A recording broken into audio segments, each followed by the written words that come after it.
What's up, y'all? It's No Joe Cow. We're coming at you guys live from what appears to be a cemetery here outside of Phnom Penh, Cambodia. I just riding my bicycle around. I got my bad boy right there. This thing's pretty sweet, man. This thing's got the shock, so I can hit the off roads. I can do like the ramps and like the moguls. I can go off road, hit the mud.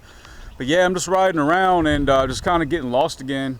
Today I don't have shit to do. It's my day off, so I'm feeling pretty refreshed today. I'm feeling good. So riding my bike. I just have my triple happy shake. And real fast, I want to give a shout out to a guy.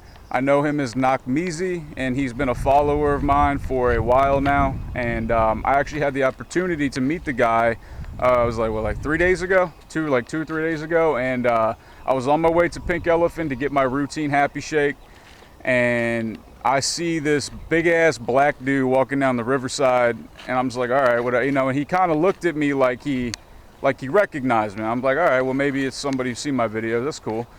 And then I'm at the Pink Elephant, and lo and behold, this dude walks up. The same guy walks up. And he's like, hey, no joke. So shout out to him, man. He's a cool dude. We ended up talking for like damn near 3 hours, I think, man. We were sitting down talking about all kinds of cool stuff. So again, man, it was a pleasure to meet you, dude. And he had said something like maybe it'd be a good idea, and not just him, but I've had several people that I know tell me that some of my shit's been getting like routine. It's been getting a little bit like the same kind of material.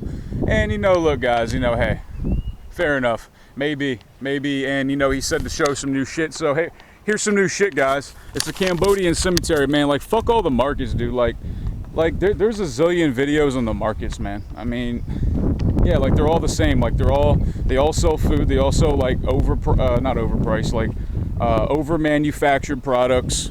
I'm gonna try to like walk around here and get like you guys can see the detail here. Check this tombstone out right here.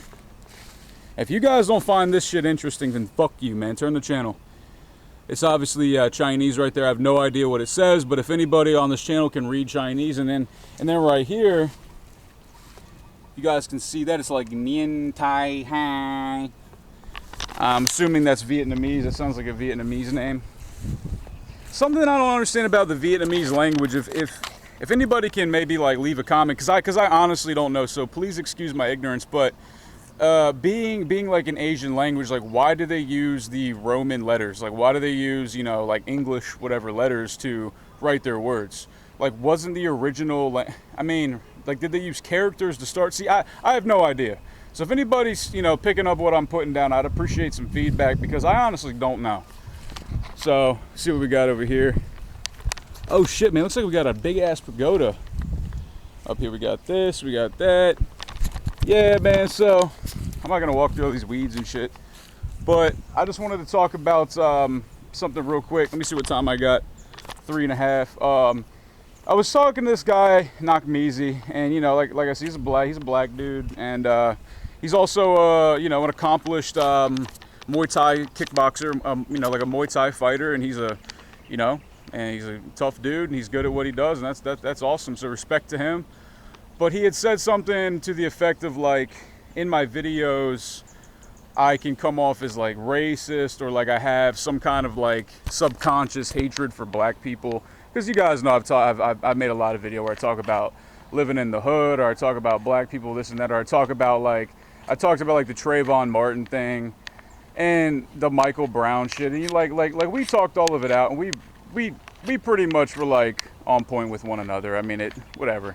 So he wanted me to talk about like some of the positive experiences that I had, like because he said that it seems like I seem to paint a picture like my experiences with black people in the States were like bad, or that I have some kind of like pent up frustration or hatred or whatever, which he doesn't think I do, but he thinks that maybe my fans do, and fair enough. So I mean, yeah, like my overall experiences, he also asked me why I talk about black people, because dude, I'm a white guy who grew up in the country, who grew up around other white people, and then I moved to Atlanta, Georgia, and then I'm the white guy. Like I'm just the white guy in the neighborhood, like literally. And then I moved back to Virginia and I do my thing. And then I moved to Southeast DC in PG County. I lived in Suitland, Maryland. And if you guys know about that, like the DMV area, DMV is like DC, Maryland, Virginia, like that whole area. PG County is like the fucking hood, man. And like that's where I lived for a couple years. And I talk about black people. I talk about the interracial dating thing. I talk about black women because that's my experiences, man. I'm talking about my experiences, okay? So my overall experiences living in the hood or whatever, being the white guy in a black area, I was fine.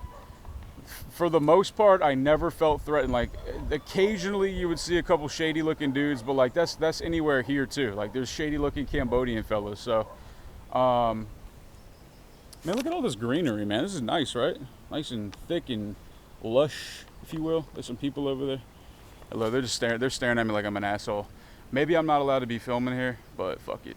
I'm gonna film here, man. So, yeah, like I remember this time, man, that I was living in this neighborhood right on Southern Avenue, and Southern Avenue is the road that separates DC from Maryland, and which is like right in that's kind of a bad area. And I remember I was coming home one day and I heard these people screaming. There was this old man and this old lady that lived like on the bottom floor below me, and like they knew, like the fact that I was white I don't think mattered, whatever, but they were screaming for help. They were like, somebody help, and that's all I could hear. And like I wasn't sure where it was coming from, so I was like, my heart started beating a little bit. I started getting nervous, like shit, I gotta do something about this because I felt bad. I don't want anybody to be in trouble, you know.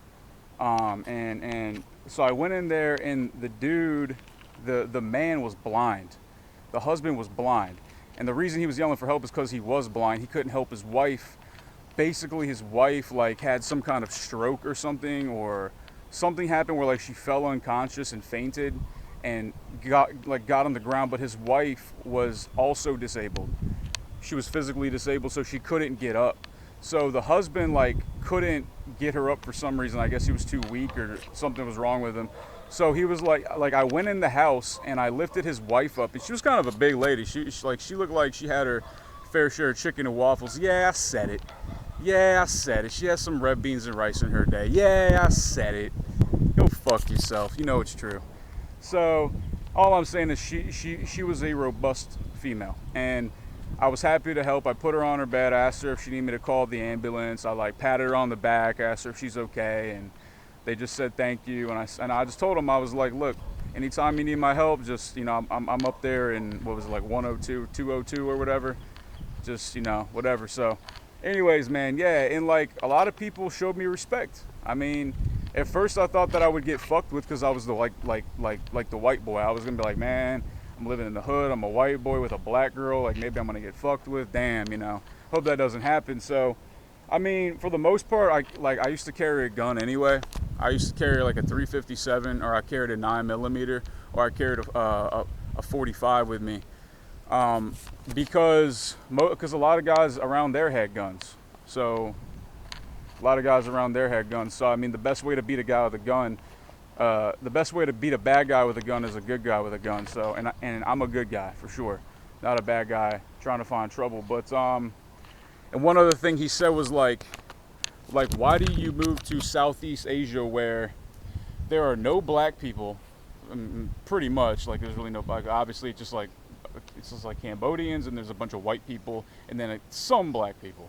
There's some. Obviously, this guy was black. I met him, and he said, well, why do you come here and then start talking about black people when you could have done, like, basically implying like, well, why didn't you do that back in the States and like have some like have a set of balls on you instead of being a bitch and coming to where there's no black people and talking about them? Well, that's a fair point. Yeah, why?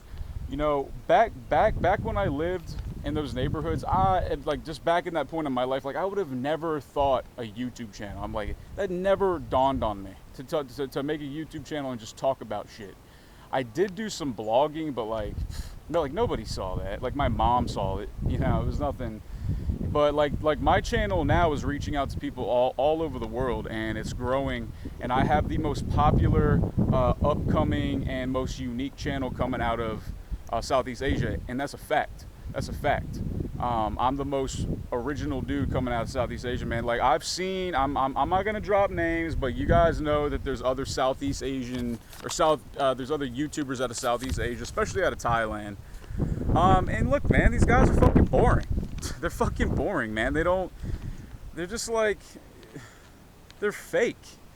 It's a fact. And like I'm a much more broad individual.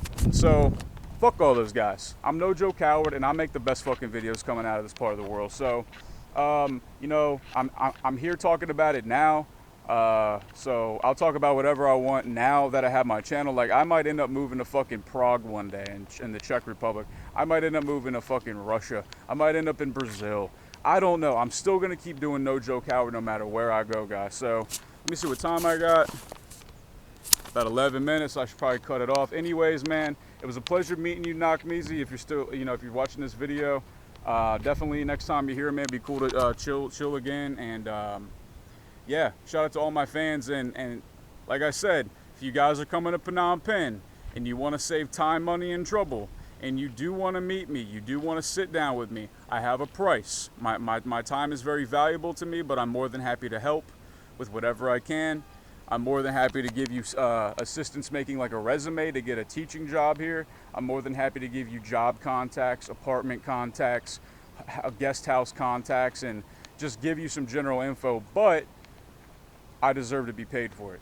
So with that being said, my email is nojokestriking@gmail.com. That's nojokestriking@gmail.com. Go fuck yourself. Peace.